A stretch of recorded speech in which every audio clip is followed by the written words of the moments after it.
Hi there, I'm Claire Feldman of Etology and welcome to video 2 in my series of strategies to overcome binge eating.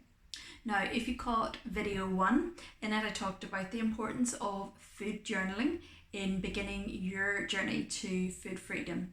And when I say journaling, I don't mean recording everything you eat from a calorie counting perspective, but instead to really bring your eating habits into your awareness and to look for opportunities to improve.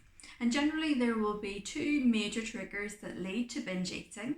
One is that we're not consuming enough during the day, and secondly, it's emotional triggers such as stress that might lead us to binge. So the purpose of doing the journaling is to really be able to see exactly what you're doing, to bring it into your awareness, and then to look for opportunities to make changes. The next stage after that is to ensure that you don't skip meals. And I know that this is something that people really struggle with, particularly after they've had a binge. There's the urge to then restrict to try and compensate for the binge that has taken place. But what I can absolutely guarantee is that it's the restriction in the first place that will be leading to the binge, or indeed making the binge worse. And in fact, most people that struggle with binge eating disorder, it all began with a diet. And you see, our bodies have a certain amount of energy that they require on a daily basis in order to keep us healthy and to keep us thriving.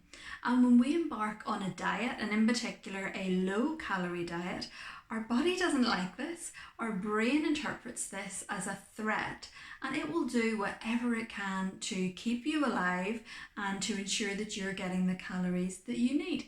So if you can imagine that when you embark on a diet and you severely restrict your calorie intake from what you would normally eat, and in order to do this, I'm guessing that you probably have excluded some of your favourite foods as well. So say, for example, you decide that you are not going to eat any chocolate anymore.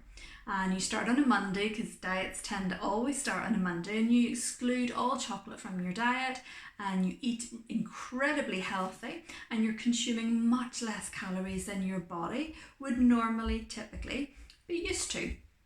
Your brain thinks that you're starving your body. It thinks that you've gone into famine, and it will increase your desire, your cravings, and your hunger, in particular for the foods that you've excluded or told yourself that you're not allowed to have.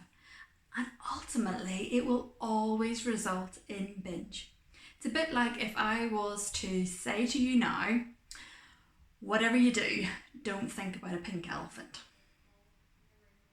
Now, I'm being really serious. Whatever you do not think about a pink elephant. I'm going to hazard a guess that you're seeing a pink elephant right now and you can't even get it out of your mind.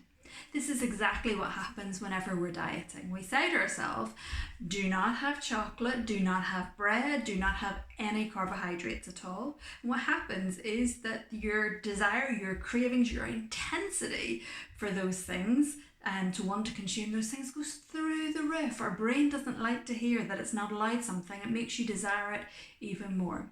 So when you're being overly restrictive on your diet, when you're cutting your calories too low, you are going to lead yourself into a binge. And what often happens then is that a binge is going to be on the foods that you crave, on the foods that you desire, and because you have denied yourself, because you have been restricting, you're going to eat way beyond the point of fullness. And often when it gets to that kind of stage, you think, well, you've blown it now, so you might as well just keep eating. So the binges become much greater in scale, often based on how much you have restricted in the lead up to the binge. So that's the second step in the process of overcoming binge eating, is to ensure that you don't skip meals during the day. And your body, it's really important to know that your body needs energy.